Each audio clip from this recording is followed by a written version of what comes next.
But on the far side, oh my word, I think it's Lachlan Kennedy. The Australian was storming through in lane 2, Azu on the near side. Jeremiah Azu ran 60 meters in 6:49 seconds faster than anyone else in the world this year.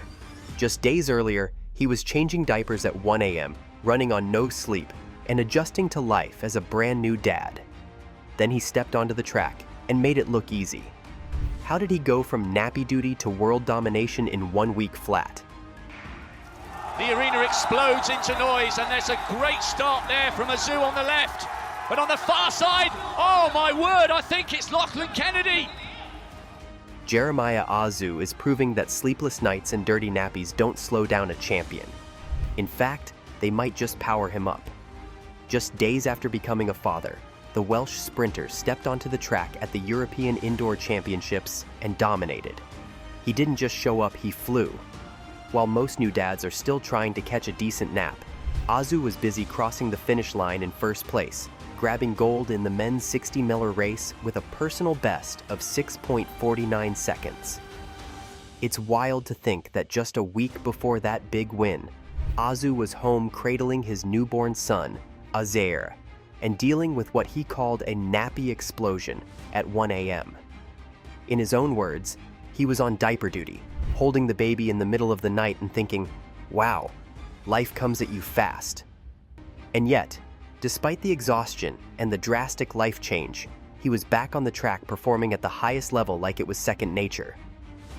When asked about it, he smiled and said, "New dad strength is kicking in." And honestly, it shows. Yeah, I'm already so proud of you. I've only known you a week and I had to leave you for a week. It's not easy. You've got the best mom in the world. That dad's strength isn't just about physical energy, it's a whole new mindset. Becoming a father lit a fire in him. Azu has said that everything feels different now because it's not just about him anymore. It's about providing for his family. Competing with that purpose, knowing he's doing it for his son and his partner, has given him a deeper focus. He's not just running to win medals. He's running with intention, with heart, and with the kind of grit that comes from loving something more than yourself. The countdown to the World Indoor Championships in Nanjing is on, and all eyes are on Jeremiah Azu. After what he pulled off at the European Indoor Championships, people aren't just watching, they're expecting fireworks. And honestly, you can feel the energy building. There's a real storm brewing, and Azu's right at the center of it. Oh, look at that now, the emotion. He was just grinning from ear to ear. Once it got confirmed that it was me, I just exploded with emotions. He's heading into this global showdown with serious momentum. His 6.49 second sprint in the European final isn't just fast. It's the fastest indoor 60 Miller time in the world this year. That's not an opinion. That's a fact. No one else has clocked a time like that in 2025, which means Azu is entering Nanjing as the man to beat. And it's not just fans who see it, his rivals do too. What makes this even more exciting is who's not showing up. Some of the biggest names in sprinting, like Christian Coleman and Noah Lyles, the same guys who went 1 and 2 last year, are skipping the event this time around. That opens the door wide for Azu to snatch the gold.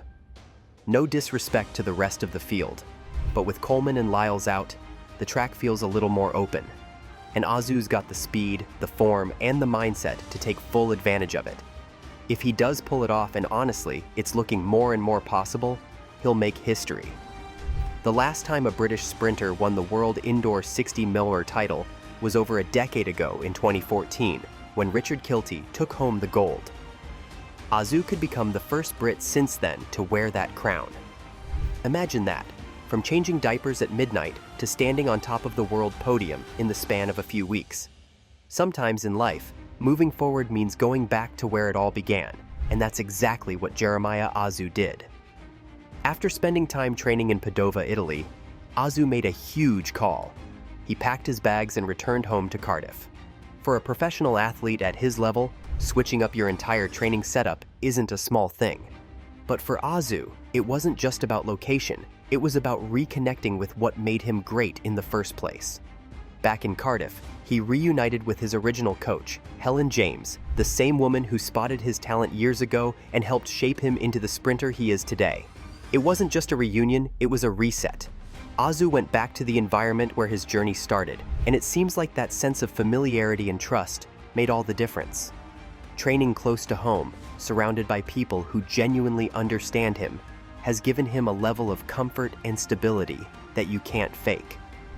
And it wasn't just about Helen. Welsh athletics also stepped up in a big way. With very little time, they pulled together the resources and support Azu needed to create a high-performance setup right in his backyard. That kind of backing isn't always easy to come by, but for Azu, it proved just how invested his home team was in his success. They didn't just welcome him back, they built a space for him to thrive.